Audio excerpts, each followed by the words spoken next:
thatmovieguyUK.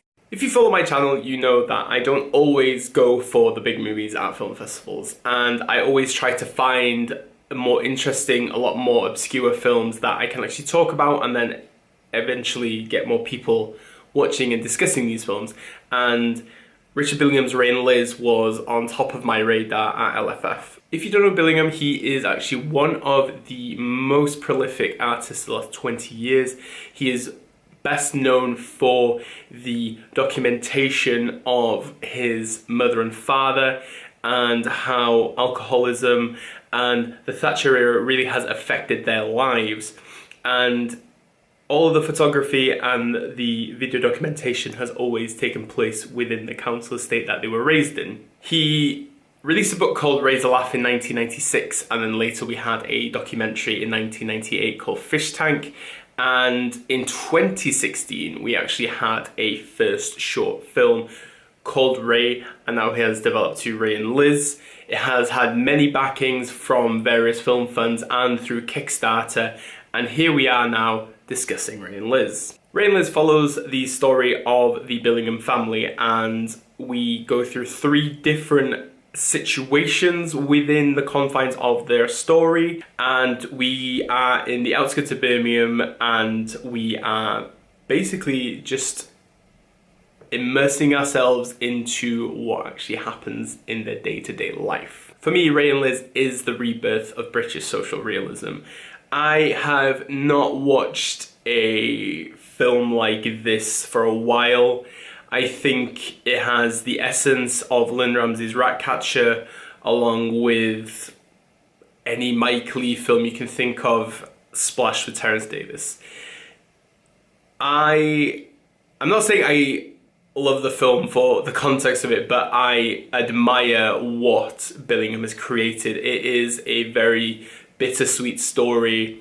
He always recalls these as stories. He doesn't necessarily say that it is the 100% accurate truth, because obviously memory does change your mind a lot, and it is a very harrowing story. What we see through this film is the beginning follows Ray's redundancy and how they are basically living off their redundancy money.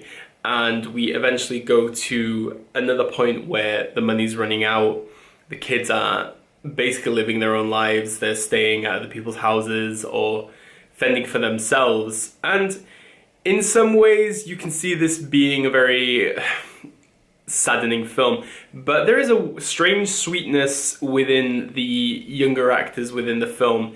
They really immerse themselves in a world of solitude, but they are loving their little walks through the zoo when they should be in school, or eating a pickled cabbage sandwich, or playing games. It's just there is a very sweet essence. Just like in Florida Project, you can see the dark underbelly of the film, but at the same time, childhood has not evaded them. Childhood still existed, but the ramifications of their parents' actions really have not ruined but scarred their lives in some ways. And Billingham really then has moved on to make a career from the neglect that his parents provided. He even said in the Q&A it took him a very long time to forgive his parents. Obviously it's his family and he still accepts them as family, but it took him a very long time for him to understand why they are like this. And that's the essence of this story as well. Billingham doesn't really bash them. He really just shows how life was. There's no way it's like, you see this? They shouldn't have done this, they should have done this. He just lets the story unfold, and he lets the camera just tell us everything. Without Daniel Landon, who was the DOP for Jonathan Glazer's Under the Skin, I don't think that the true essence of the era that we're portraying would be shown. It is shot in 60mm with Academy ratio, and it has this very beautiful grainy kind of look to it. It has very tonal pastel colours of that era of the manky greens and browns and a very hazy grey. And it almost feels documentary-esque the way that Landon shot it with Billingham. I think it really does the film justice. It really does feel like you are watching the Fish Tank short documentary. What enhances this film even more is Beck Rainford's production design.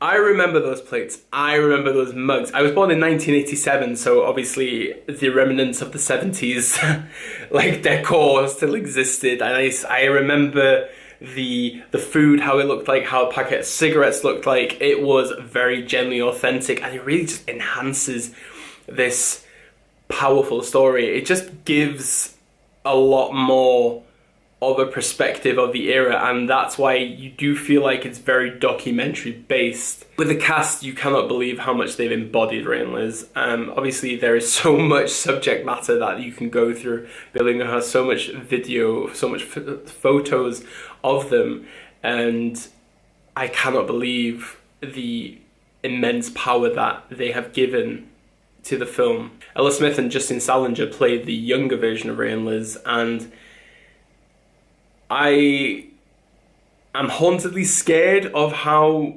genuine they are, and Billingham even said that himself. He just couldn't believe sometimes looking at them. He felt like he was back in that era, and you can sense that it's purely genuinely authentic. Patrick Roma and White D, yes, White D of Benefit Street plays the older Liz, and I think with Patrick Roma, though, I do think that he gives a very strong performance.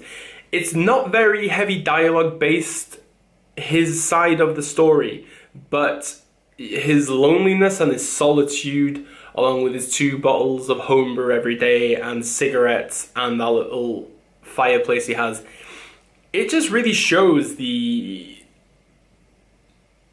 this distant ending to his life and how he has decided to live the latter days of his life. Richard Billingham has really bared his soul to us, and it is a very powerful cinematic memoir. Some people may say that this is poverty porn, but I disagree. It really just is a depiction of a time where the working class did suffer a lot, and it felt more of a period where some people would look after themselves than before anybody else, and it's very tragic. And Richard Billingham's story is not the only story of neglect in the United Kingdom or even in the world, but it is a very raw and powerful way of showing it. Ray and Liz is definitely one of the best films I've seen this year, 1000%, and is the best film I saw at London Film Festival.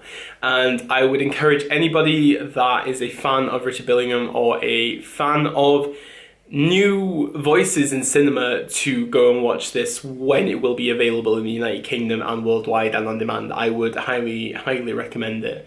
Obviously, my review is on my website, www.thatmovieguyuk.wordpress.com, and all my details are below. And obviously, as we say on this channel, diolch, danke, obrigado, merci beaucoup, arigato, dankeschön, bitteschön, all the shins, and obviously, never change.